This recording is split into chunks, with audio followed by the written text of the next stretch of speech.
ముఖ్యంగా ఫ్రెండ్స్ అంటే మన దోస్త్ ఎలా ఉండాలి, మనం ఎవరితో దోస్తీ చేయాలి, ఇలాంటి విషయాలు చాలా పర్ఫెక్ట్గా చెప్పాడు.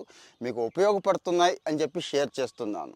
ముఖ్యంగా వాడికి అవసరమైనప్పుడు మన చుట్టూ తిరుగుతాడండి, చాలా ప్రేమగా ఉంటాడు. మనకు అవసరమైనప్పుడు అంతే, ఫోన్ స్విచ్ ఆఫ్, కదిలించినా పలికే ప్రసక్తే లేదు. ఇలాంటి వాడిని వదిలేయండి అంటున్నారు. సెకండ్ వన్ వచ్చి మన ముందు చాలా గొప్పగా మాట్లాడతాడు, మనం అది ఇది మనం తోపు తురుము అంటాడు, వెనక ఎవడో ఒకటి దగ్గర మన గురించి చాలా బ్యాడ్గా కామెంట్ చేస్తాడు. ఇలాంటి వాడితో అసలు ఉండొద్దు అంటుంది. కొంతమంది ఉంటారండి, మనసులో ఉన్న విషయాన్ని సూటిగా చెప్పేస్తూ ఉంటారు, అంటే బడా బడామని మాట్లాడేస్తూ ఉంటారు అన్నట్టు. వాళ్ళతో ఎటువంటి ప్రమాదం ఉండదు.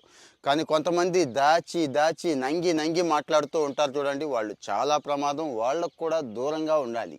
అర్థమైపోయింది కదా. వాళ్ళ అవసరాలకు మనల్ని బాగా వాడేసుకొని మనకు అవసరమైనప్పుడు పక్కకు పోతాడు చూడండి, వాళ్ళని కంప్లీట్గా వదిలేయండి. Take care.